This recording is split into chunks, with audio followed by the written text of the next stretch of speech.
देख रहे हैं जनादेश और मैं हूं खुशबू सिंह। खबर शुरू करने से पहले एक नजर आज की हेडलाइंस पर। धोलेरा एयरपोर्ट के काम को लेकर उद्योग मंत्री बलवंत सिंह राजपूत का बयान। तूफान से निपटने के लिए गुजरात के सभी बंदरगाहों पर सिग्नल लगा दिया गया है। चक्रवाती तूफान के चलते गुजरात में अलर्ट मोड का सिस्टम।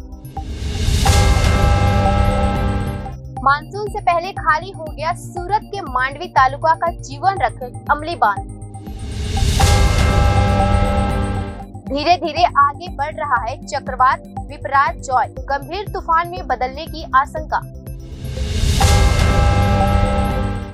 अखिलेश यादव से मिलेंगे अरविंद केजरीवाल, पंजाब के सीएम भगवंत मान भी होंगे साथ।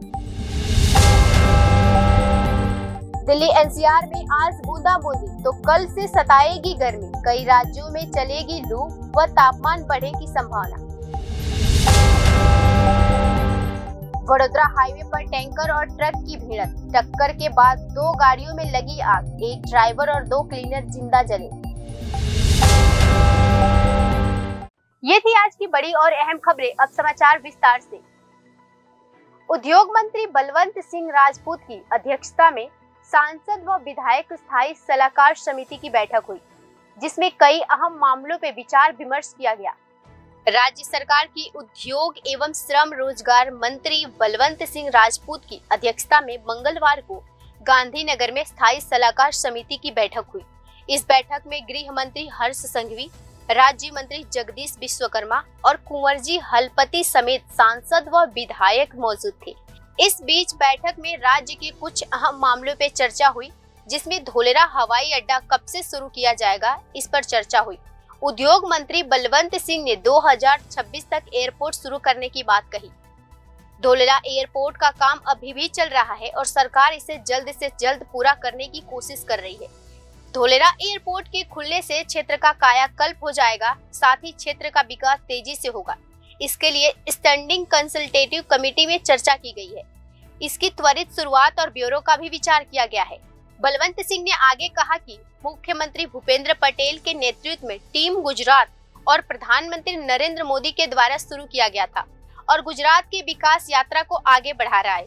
प्रदेश के अधोसंरचनात्मक विकास में अनुकरणीय धोलेरा एयरपोर्ट का कार्य अगले वर्ष 2026 के अंत तक पूरा कर लिया जाएगा, जिसके लिए युद्ध स्तर पर अभियान जारी है।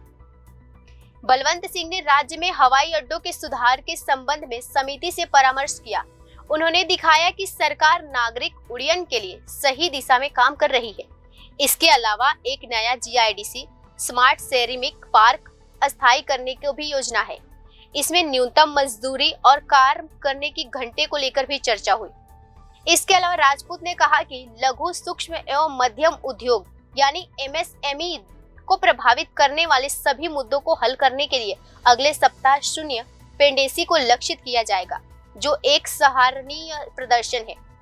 विभाग ने सुझाव दिया कि श्रम एवं रोजगार योजनाएं सभी विधायकों तक पहुंचे, जिससे सभी योजनाओं की जानकारी सीधे विधायकों तक पहुंचे, जिसके द्वारा विधायक रोजगार संबंधी सभी उपाय विवरणों में अवगत हो सके।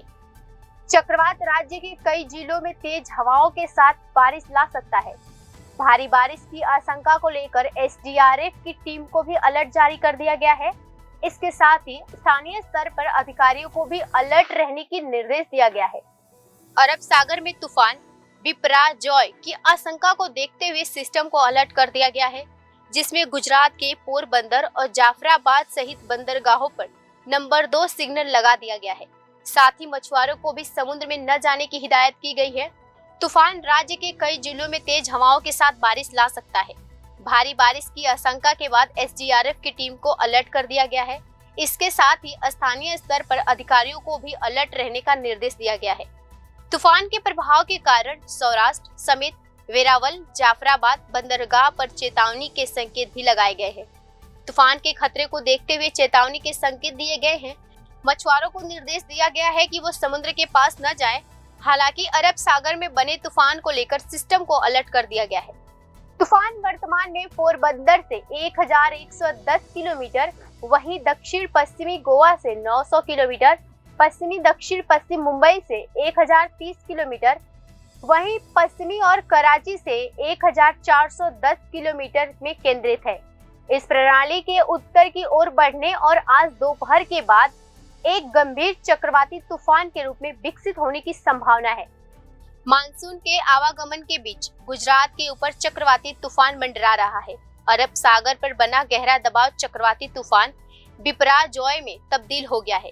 तूफान वर्तमान में पोरबंदर से 1110 किलोमीटर, वहीं दक्षिणी पश्चिमी गोवा से 900 किलोमीटर, पश्चिमी दक्षिण पश्चिम मुंबई से 1030 किलोमीटर, दक्षिणी पश्चिम और कराची से 1410 किलोमीटर में केंद्रित है। इस प्रणाली में उत्तर की ओर बढ़ने और आज दोपहर के बाद एक गंभीर चक्रवाती तूफान के रूप में विकसित होने की संभावना है। 8 जून को इसके गंभीर चक्रवाती तूफान में तब्दील होने की संभावना बताई जा रही है। अरब सागर में तूफान बिपराजॉय की आशंका को लेकर सिस्टम को भी अलर्ट कर दिया गया है। समुद्र में पोरबंदर और जफराबाद सहित बंदरगाहों पर सिग्नल 2 भी लगा दिया गया है। वहीं गुजरात में इसके साथ ही मछुआरों को समुद्र की ओर न जाने का हिदायत किया गया है। तूफान की वजह से प्रदेश के कई जिलों में तेज हवा के साथ बारिश होने की संभावना है। भारी बारिश की आशंका को लेकर एसडीआरएफ की टीम को अलर्ट कर दिया गया है। वहीं स्थानीय उत्तर के अधिकारियों को भी अलर्ट रहने का निर्देश दिया गया है। मौसम विभाग के पूर्वानुमान के अनुसार तूफान डिप्रेशन के रूप में उत्तर पश्चिमी की ओर बढ़ रहा है, जिसका असर गुजरात और महाराष्ट्र के कई जिलों में देखा जा सकता है। इसको ध्यान में रखते हुए गुजरात में तेज हवाओं के साथ बारिश भी अलर्ट कर दिया है। सूरत के मांडवी तालुका की जीवनदायिनी अमली बांध मानसून से पहले खाली हो चुका है। जून की शुरुआत में 13 गांव में अमली बांध का तल दिखाई दे रहा है। सिंचाई के पानी से गंभीर स्थिति बनी हुई है। बांध में अभी भी 1.25 MCL पानी बचा है। अमली बांध की स्थिति की बात करें तो अमली बांध की सतह 101 मीटर है, जिसमें 38 MCL पानी संग्रहित होता है। अमली बांध से 30 गांवों को 3500 हेक्टेयर भूमि सिंचाई के लिए आपूर्ति की जाती है। इस प्रकार पर्याप्त पानी भरा रहता है। पिछले 3 साल में अमली डैम जो डेड स्टोरेज कैपेसिटी है, यह पानी वर्तमान में पीने व पशुओं के उपयोग के लिए रखा गया था। पिछले साल मानसून के दौरान अमली डैम 100% भरा था, लेकिन गर्मी खत्म होते होते डैम में पानी बहुत कम रह जाता है, जिसके किसानों को सिंचाई के लिए पानी नहीं मिल पाता है। नतीजन अमली बांध और गोड्डा बांध के बीच जल संग्रह क्षेत्र में पिपलवाड़ा और सखा देवी सहित 13 गांवों के किसानों की मुश्किलें बढ़ती जा रही है। इसमें भी इस साल मानसून की देरी से किसानों पर चिंता के बादल मंडरा रहे हैं। लेकिन इस साल पानी मानसून से पहले चला गया और अब सिंचाई का पानी पूरा तरह से अच्छे मानसून पर निर्भर है। हालांकि अधिकारियों का कहना है कि पानी की कोई समस्या नहीं होगी, क्योंकि पानी काकरापारा बांध से उठाया जाता है और किसानों तक पहुंचाया जाएगा। अरब सागर के ऊपर निम्न दबाव के बाद बना चक्रवाती तूफान बिपराजॉय धीरे धीरे आगे की ओर बढ़ रहा है। इसके अगले कुछ घंटों में गंभीर चक्रवाती तूफान में बदलने की संभावना बताई जा रही है। अरब सागर में उठा चक्रवाती तूफान धीरे धीरे देश के तटीय इलाकों की ओर बढ़ रहा है। अगले 6 घंटे में इस तूफान के और तेज होने की संभावना है। मौसम विभाग से प्राप्त जानकारी के मुताबिक देर रात तक यह तूफान अरब में गोवा के करीब 900 किलोमीटर दूर केंद्रित स्थित है। पूर्व मध्य और आसपास के दक्षिण पूर्व अरब सागर के ऊपर केंद्रीय यह चक्रवाती तूफान धीरे धीरे आगे बढ़ रहा है। मौसम विभाग के अनुसार इसके लगभग उत्तर की ओर बढ़ने और धीरे धीरे एक बहुत ही गंभीर चक्रवाती तूफान में तब्दील होने की संभावना बताई जा रही है। चक्रवात बिपराजॉय के चलते केरल, कर्नाटक के तटीय और लक्षद्वीप महाद्वीप के इलाकों में कोणक, गोवा, महाराष्ट्र तट पर 8 से 10 जून तक समुद्र में बहुत ऊंची लहरें उठने का अनुमान जताया जा रहा है। मछुआरों को समुद्र में नहीं जाने की सलाह दी जा रही है। इससे पहले मौसम विभाग ने सोमवार को कहा था कि दक्षिण पूर्व अरब सागर के ऊपर निम्न दबाव का क्षेत्र बनने और इसके गहरे होने से मानसून का केरल तट की ओर आगमन गंभीर रूप से प्रभावित हो सकता है। हालांकि मौसम विभाग ने केरल में मानसून के आगमन की संभावित तारीख नहीं बताई। जानकारी के अनुसार केरल में मानसून 8 या 9 जून को दस्तक दे सकता है, लेकिन इस दौरान हल्की बारिश की संभावना है। अरब सागर में मौसम ने यह बदलाव अंदरूनी क्षेत्रों में मानसून के आवागमन को प्रभावित कर सकता है। इसके प्रभाव में मानसून तटीय हिस्सों में पहुंच सकता है, लेकिन पश्चिमी घाटों में आगे जाने में उसे संघर्ष करना पड़ेगा। मानसून के 7 जून को केरल में दस्तक देने का पूर्वानुमान बताया गया था और यह 3 दिन पहले या बाद में हो सकता है। दक्षिण पश्चिमी मानसून के इस समयावधि के भीतर आने की संभावना है। मानसून की शुरुआत तब मानी जाएगी जब लक्षद्वीप, केरल और तटीय कर्नाटक के लगातार 2 दिन में निर्धारित वर्षा होती है। तदनुसार वर्षा का प्रसार और तीव्रता 8 या 9 जून को इन आवश्यकताओं में से मेल खा सकता है। हालांकि मानसून की शुरुआत जोरदार तरीके से नहीं हो सकती है। वैज्ञानिक के अनुसार केरल में सोमवार को अच्छी बारिश हुई और स्थिति अगले 2-3 दिन तक मानसून के आगमन के लिए अनुकूल है।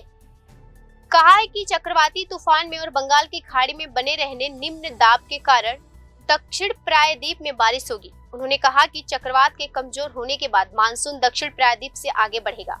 केंद्र सरकार के अध्यादेश के खिलाफ समर्थन जुटाने के लिए दिल्ली के सीएम अरविंद केजरीवाल ने इन दिनों गैर बीजेपी दलों के नेताओं के साथ मुलाकात की। इस दौरान वह नेताओं से अपील कर रहे हैं कि जब वह अध्यादेश राज्य में आए तब उनकी पार्टी के नेता इसके खिलाफ वोट करें।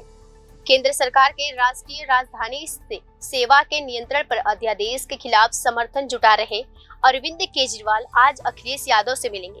आम आदमी पार्टी के प्रमुख केजरीवाल समाजवादी पार्टी के मुखिया अखिलेश यादव से मिलकर अध्यादेश के खिलाफ संसद में उनका समर्थन करने की मांग करेंगे।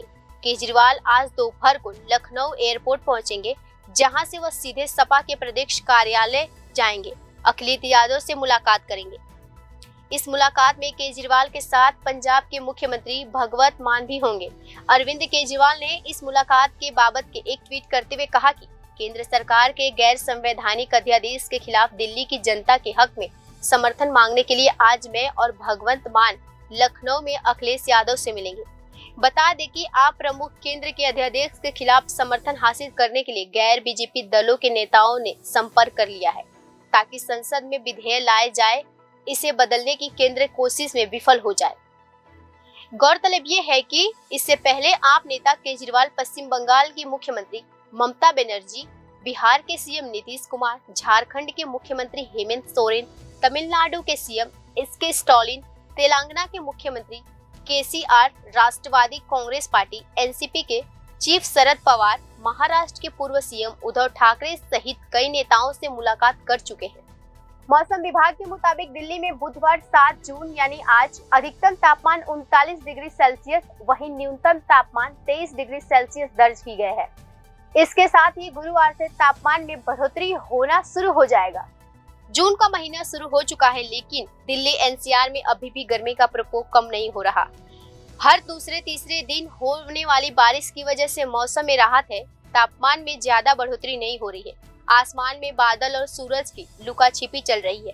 बीते कुछ दिनों में हो रही बारिश से कुछ राहत तो मिली है, लेकिन अब अचानक से मौसम ने करवट लिया है। मौसम विभाग के अनुसार गुरुवार 8 जून को दिल्ली समेत आसपास के कई इलाकों में भीषण उमस वाली गर्मी पड़ेगी। हालांकि 7 जून को यानी आज कई जगहों पर बारिश का भी अलर्ट जारी किया गया है। दिल्ली में बुधवार को अधिकतम तापमान 39 डिग्री सेल्सियस और न्यूनतम 23 डिग्री सेल्सियस रहने की उम्मीद है। वहीं गुरुवार को तापमान 40 डिग्री सेल्सियस और 12 जून तक 42 डिग्री सेल्सियस तक पहुंच जाएगा। इसके साथ ही दिन में तेज हवाओं के चलने की भी चेतावनी दी गई है। अगले कुछ दिनों में समूचे उत्तर प्रदेश में तेज लू चलेगी और तापमान में बढ़ोतरी होगी। हालांकि इस दौरान राजस्थान के कई इलाकों में हल्की बारिश हो सकती है, जिससे तापमान में कुछ गिरावट दर्ज किया जाएगा। मौसम विभाग के अनुसार बिहार में लू का चलना जारी रहेगा। अभी तक राज्य में लू का प्रकोप ज्यादा नहीं था, लेकिन 7 जून यानी आज से 10 जून तक लू अपना भीषण रूप दिखा सकता है। इसके साथ ही पश्चिम बंगाल, पूर्वी झारखंड, आंध्र प्रदेश, तेलंगाना के कई इलाकों में भी लू चल सकता है। मौसम विभाग ने सलाह दी है कि इस दौरान ज्यादा जरूरी हो तभी बाहर निकले, क्योंकि यह लू बेहद ही खतरनाक साबित हो सकता है। इस दौरान ज्यादा से ज्यादा पानी पिए और पूरे शरीर को ढककर ही बाहर जाए। सरकार ने प्रदर्शनकारी पहलवानों को एक बार फिर बातचीत के लिए बुलाया है। बृजभूषण शरण सिंह की गिरफ्तारी की मांग कर रहे पहलवानों के विरोध के बारे में पूछे जाने पर मंत्री ने कहा कि वह पहले ही कह चुके हैं कि खेल और खिलाड़ी सरकार की प्राथमिकता है। केंद्रीय खेल मंत्री अनुराग ठाकुर ने एक बार फिर प्रदर्शनकारी पहलवानों को बातचीत के लिए आमंत्रित किया। उन्होंने कहा है कि भारतीय कुश्ती महासंघ के निवर्तमान अध्यक्ष एवं भारतीय जनता पार्टी के सांसद बृजभूषण शरण सिंह के खिलाफ महिला पहलवानों द्वारा लगाए गए यौन उत्पीड़न के आरोपों की निष्पक्ष जांच की जाएगी। उधर बृजभूषण शरण सिंह के खिलाफ यौन उत्पीड़न के आरोपों की जांच के सिलसिले में उनके सहयोगी और उत्तर प्रदेश के गोंडा में उनके आवास पर काम करने वाले लोगों के बयान दर्ज किए हैं। प्रदर्शनकारी पहलवानों में साक्षी और बजरंग ने 3 जून की रात गृह मंत्री अमित शाह से लंबी मुलाकात की थी।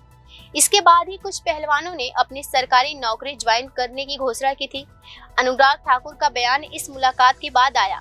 हालांकि बता दें कि इससे पहले भी अनुराग ठाकुर प्रदर्शनकारी पहलवानों से मुलाकात कर चुके हैं। उन्होंने ट्वीट करके कहा कि सरकार पहलवानों से उनके मुद्दे पर चर्चा करने को तैयार है। मैंने एक बार फिर पहलवानों को इसके लिए आमंत्रित किया है। बृजभूषण शरण सिंह की गिरफ्तारी की मांग कर रहे पहलवानों के विरोध के बारे में पूरे जानने पर मंत्री ने कहा कि वह पहले ही कह चुके हैं कि खेल और खिलाड़ी सरकार की प्राथमिकता है। केंद्रीय मंत्री ने कहा, सरकार पहले ही एक समिति का गठन कर चुकी है। पुलिस प्राथमिक दर्ज कर मामले की जांच कर रही है। आरोप पत्र में दायर किया जाएगा और निष्पक्ष जांच की जाएगा। बृजभूषण शरण सिंह के सभी आरोपों से इनकार किया और कहा कि अगर उनके खिलाफ एक भी आरोप साबित हो जाता है तो वह फांसी लगा लेंगे। उन्होंने ये भी कहा है कि सभी पहलवान उनके बच्चों की तरह है और वह उनसे दोष नहीं देंगे, क्योंकि उनकी सफलता में उनका खून पसीना भी शामिल है। अमेरिकी कांग्रेस द्वारा जारी बयान के अनुसार यूनाइटेड स्टेट कांग्रेस ने 22 जून को देश की अपनी यात्रा के दौरान प्रतिनिधि सभा और सीनेट की संयुक्त बैठक को संबोधित करने के लिए प्रधानमंत्री मोदी को आमंत्रित किया गया है। प्रधानमंत्री नरेंद्र मोदी की आगामी अमेरिका यात्रा को लेकर बाइडेन प्रशासन बेहद उत्साहित नजर आ रहा है। हिंद प्रशांत क्षेत्र के लिए राष्ट्रपति जो बाइडेन के शीर्ष अधिकारी ने कहा कि उन्हें उम्मीद है कि भारतीय प्रधानमंत्री नरेंद्र मोदी की यात्रा भारत के साथ अमेरिका के संबंधों को भी मजबूत बनाएगा। साथ ही कहा है कि भारत दुनिया में अमेरिका के लिए सबसे महत्वपूर्ण स्थान रखता है। नरेंद्र मोदी 22 जून को संयुक्त राज्य अमेरिका की अधिकारी राज की यात्रा पे जाएंगे। बताया जा रहा है कि भारत वैश्विक स्तर पर महत्वपूर्ण भूमिका निभा रहा है।